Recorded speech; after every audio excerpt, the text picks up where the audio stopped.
네, 오늘은 제가 재발하는 어지럼증에 대해서 말씀드릴 게 있어서 컨텐츠를 제작하게 됐습니다. 저희가 어지럼증 환자분들을 만나다 보면 이제 이석증인 환자분들도 있고 메니에르병 때문에 어지러운 분도 있고 전정신경염으로 어지러워하는 분들이 있습니다.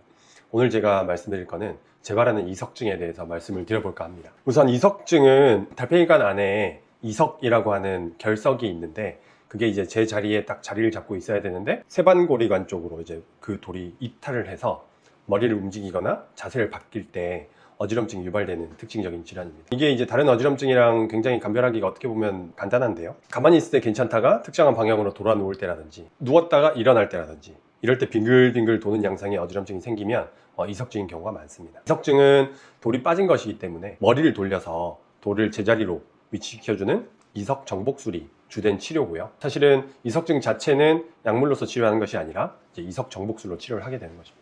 그런데 이게 이석증이 한 번으로 끝나면 참 좋은데 자꾸 재발하시는 분들이 종종 있습니다. 재발하는 경우에 대표적인 게 다른 기저질환이 함께 동반된 경우가 있는데 예를 들어 이제 메니에르병이 동반된 이석증 같은 경우에는 재발을 잘 할 수가 있습니다. 따라서 메니에르병이 동반된 이석증 환자에서는 반드시 메니에르병 치료를 병행을 해야 되고요. 메니에르병에 대한 치료를 병행을 하면서 중요한 것은 저염식 그리고 커피 줄이는 것 이런 것들이 중요합니다. 다시 말해서 내림프액의 압력이 증가하는 메니에르병이 있다면 맵고 짠 음식이나 커피를 마심으로써 내림프액의 압력이 다시 증가를 하게 될 수가 있고 그럴 경우에는 이석증이 다시 악화될 수 있기 때문에 반드시 재발하는 이석증 환자 중에 메니에르가 동반된 환자는 메니에르의 치료를 좀 더 엄격하게 해주셔야 됩니다. 그리고 또 재발하는 경우 중에 이제 갱년기 여성인 분들이 있습니다.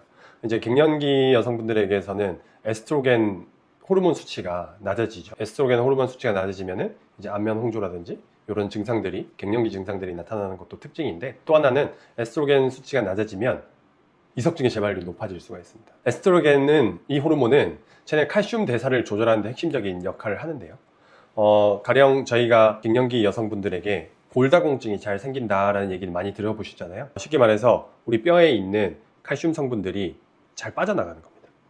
이게 원래는 잘 흡수가 되게끔 하는 것이 이제 에스트로겐 호르몬인데 이 에스트로겐 수치가 낮아지다 보니까 흡수를 못하게 되는 거죠. 그래서 이제 떨어져 나가게 되는 거고 뼈가 구멍이 숭숭 뚫리는 골다공증이 생긴다라고 말씀을 많이 드리잖아요.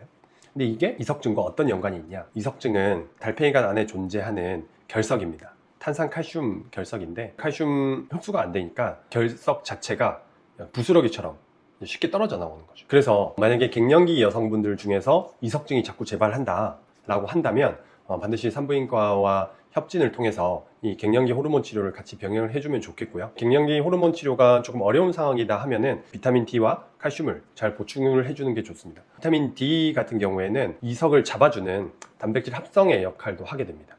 또한 칼슘 대사에도 중요한 역할을 하게 되고요. 따라서 비타민 D가 부족하면은 칼슘 수치도 낮아질 뿐더러 이석을 잡아주는 단백질의 기능도 떨어질 수 있기 때문에 이석증이 자꾸 재발한다면 이 비타민 D도 반드시 같이 보충을 해주는 게 좋습니다. 오늘의 결론은 갱년기 여성분들에서 이석증이 자꾸 재발하는 분들이 계신다면 갱년기 호르몬 치료와 함께 비타민 D, 칼슘 등을 보충해 줌으로써 이석증의 재발률을 줄여보는 것을 시도해보자. 이게 오늘의 결론이고요. 여기서 하나 팁을 드리자면 비타민 D는 합성을 함에 있어서 햇빛만 잘 봐도 합성이 잘 되거든요. 만약에 내가 실내 생활만 너무 오래 한다든지 야외 활동을 잘 안 한다든지 이런 분들이 이석증이 자꾸 재발한다고 하면 햇빛을 좀 일부러라도 자주 봐주시면 어느 정도는 비타민 D 합성에 도움이 될 수 있기 때문에 이것 역시 재발하는 이석증에 도움이 되는 한 가지 방법이라 할 수 있겠습니다.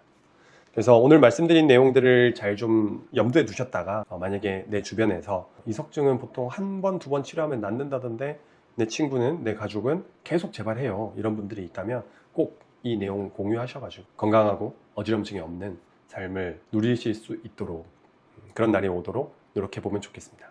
네, 이상입니다.